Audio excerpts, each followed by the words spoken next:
வணக்கம் நேயர்களே, இன்னைக்கு நான் கொண்டுட்டு வந்திருக்க ரெசிபி தெரியுமா? வெள்ளைப்பூடு தக்காளி தொக்கு.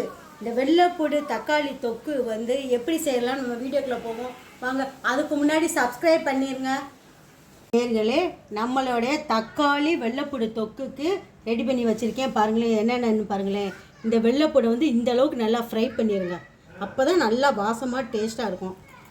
புளி வந்து ஒரு சொல புளி ஊற வச்சுருக்கேன். அது ஒரு சொல தான் ஊறினால பொதுன்னு இருக்குது பாருங்களேன். இந்த புளியில் இருக்க ஊறினோம்னா இந்த புளியில் இருக்க வேரெல்லாம் அப்படி அந்த நாரெல்லாம் அப்படியே வந்துடும். இதெல்லாம் நம்ம சாப்பாடோடு போனால் தான் வயிற்று வலி வர்றது. ஓகே, இப்போ போடுவோம். புளியை போட்டிருக்கேன். அடுத்து வந்து நம்ம நல்லா ஃப்ரை பண்ணி வச்சுருக்க வெள்ளைப்பூடை போடுவோம். உப்பு போடுவோம். தக்காளி பழம் ஒரு பெரிய தக்காளி பழம் ஒரு 4 பழம் கட் பண்ணியிருக்கேன். மிளகாப்பொடி இது நல்லா காட்டமாக இருக்கும் மிளகாப்பொடி, அதனால கொஞ்சம் கம்மியாக போடுறேன். குழந்தைகள்லாம் சாப்பிட்றதுனால.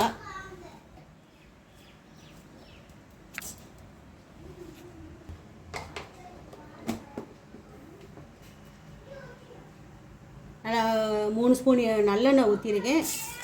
கடுகுளுந்தம் பருப்பு போட்டிருக்கேன். பெருசாக கட் பண்ணி கருவேப்பிலையும் நல்லா பொரிஞ்சிருச்சு. அடுத்து அரைச்சி வச்ச விழுதை போட்டுருவோம்.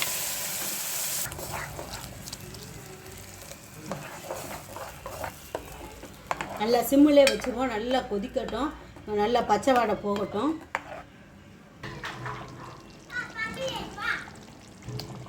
நேர்களே, நம்மளுடைய வெள்ளைப்பூடு தக்காளி தொக்கு ரெடி ஆயிடுச்சு. அடுப்பு அமர்த்திடுவோம். இந்த எண்ணெய் கைக்கு வந்துச்சு பார்த்தீங்களா, அடுப்பு அமர்த்திடுவோம். நேர்களே, நம்மளுடைய தக்காளி வெள்ளைப்பூடு தொக்கு ரெடி ஆயிடுச்சு.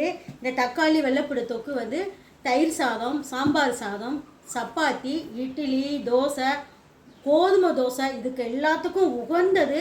இது அவ்வளோ நல்லது. வெள்ளைப்பூடை வந்து முழுசாக போட்டால் குழந்தைங்கலாம் சாப்பிட மாட்டாங்களா. இப்படி ஃப்ரை பண்ணி இப்படி இது தொக்குல போடுறோம்னு வச்சுக்கோங்களேன், ஆட்டோமேட்டிக்காக வந்து வெள்ளைப்பூடு வந்து நமக்கு உணவில் போயிடும். ரெண்டாவது இந்த சட்னி தொக்கு வந்து 3 நாள் நல்லா கெட்டு போகாது. இதை நீங்கள் செஞ்சு ஸ்டாக் பண்ணி வச்சுக்கலாம். செஞ்சு பார்த்துட்டு எனக்கு லைக் பண்ணுங்கள், சப்ஸ்கிரைப் பண்ணுங்கள். நன்றி, வணக்கம். நெக்ஸ்ட் வீடியோவில் சந்திப்போம். பாய் பாய்.